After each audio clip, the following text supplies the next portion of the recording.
opponent, which will be Luka going up against Devin Booker, and Devin Booker outdueling Luka for actually multiple times if you look at the career stats. A lot of people don't know that, though.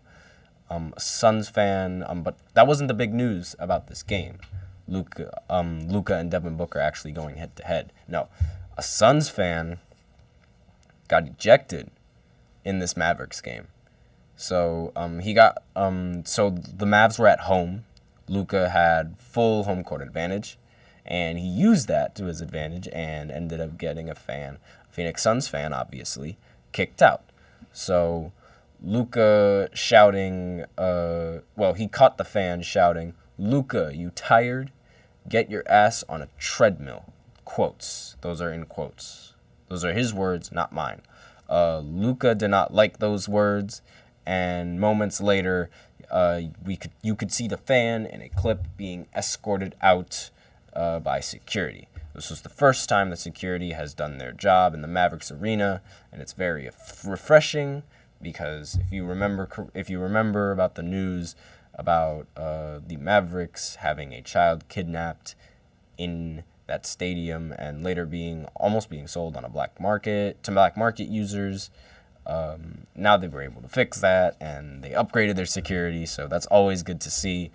I don't understand why fans feel the need to instigate all these types of players when they're just playing the game, especially when they paid so much money to enjoy those seats.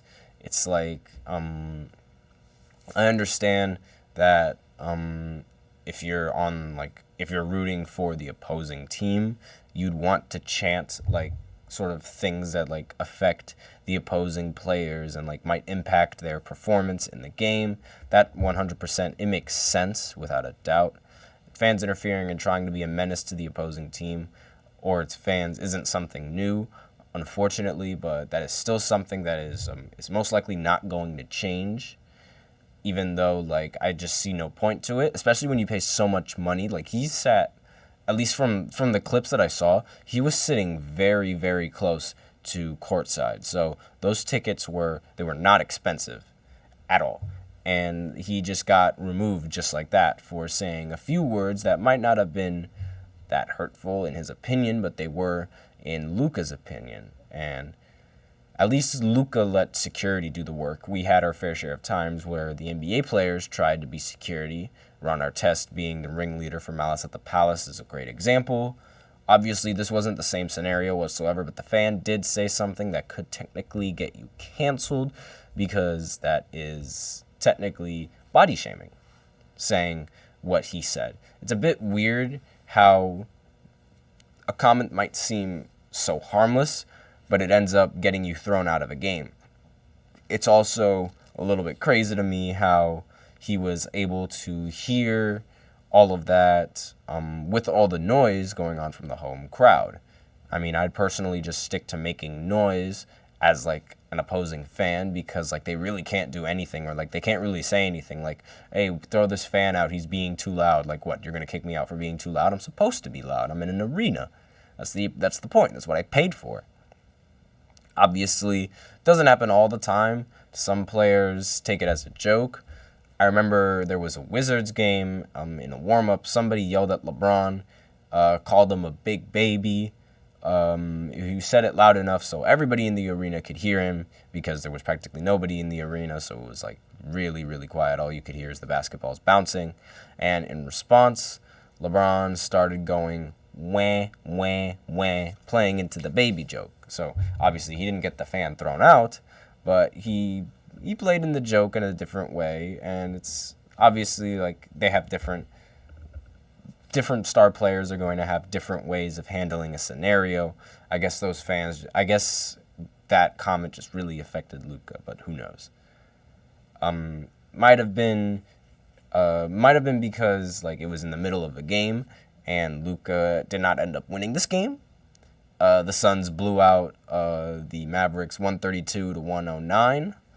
Kyrie was out this game, no surprise. He sprained his thumb, ruining what could have been a really nice matchup against the guards. Could have been Bradley Beal against Kyrie or Devin Booker against Kyrie or it could have maybe even been like, could have made a little segment where it was like the two former Brooklyn players are going head to head against each other. Like, that would have been a nice little headline. Luka ended the game with 34, 9, and 8, but it wasn't enough for Devin Booker's 46 points, Bradley Beal's 20, Grayson Allen's 15, and Kevin Durant's 12. I say all of those players because not a single player on that Mavs starting lineup other than Luka was able to outscore any of those Suns players that I just mentioned.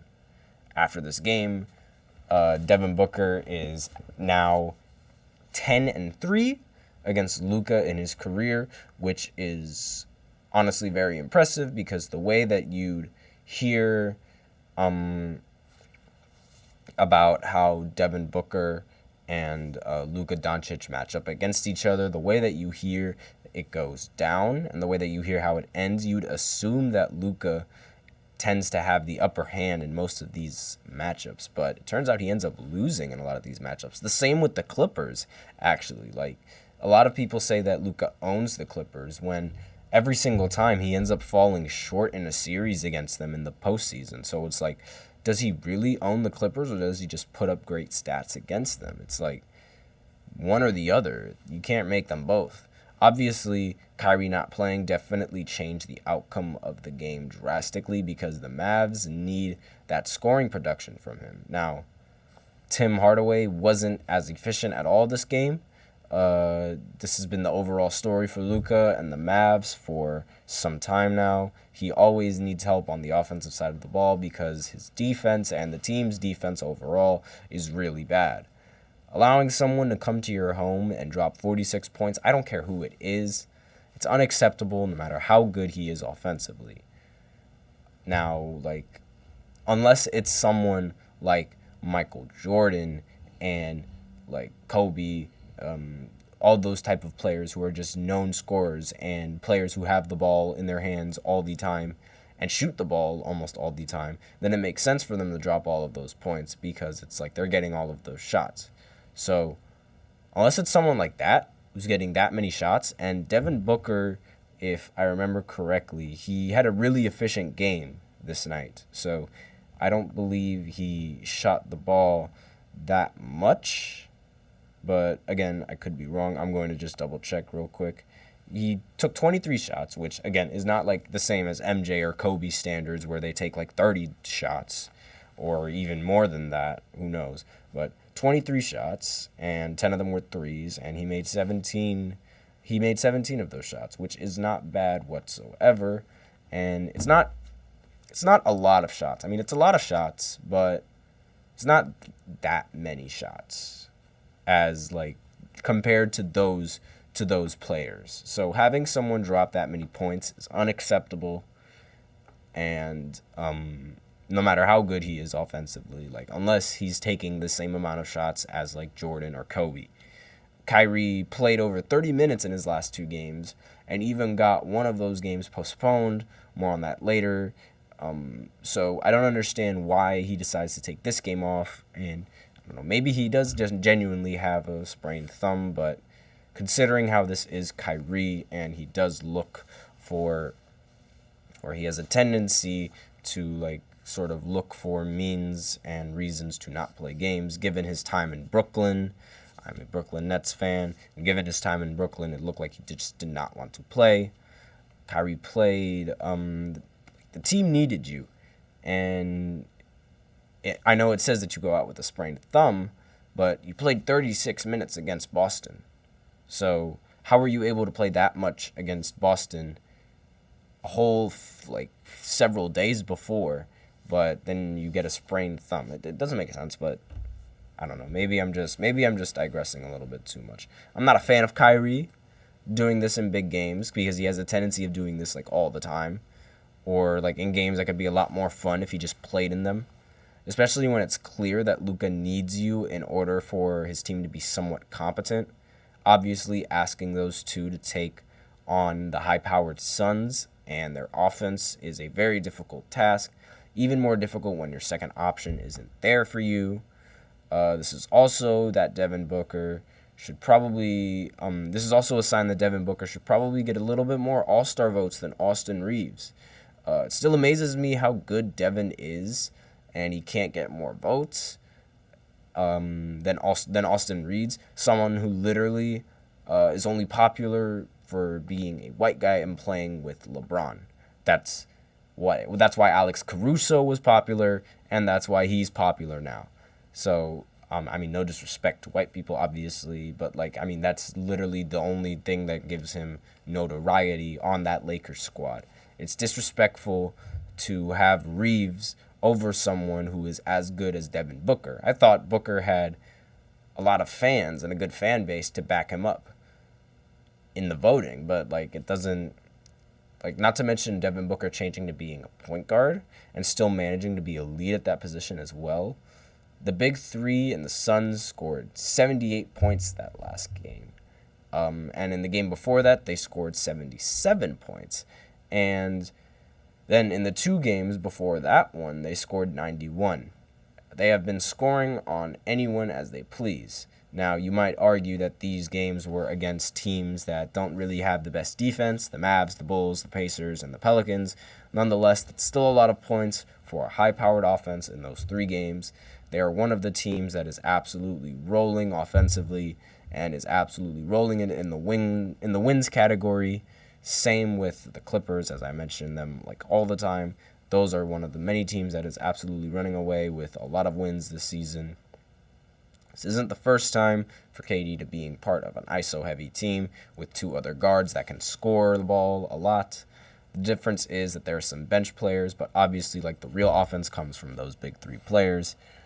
They are a threat in the West right now. They hold the 5th spot, and I feel like I've said that about every team so far.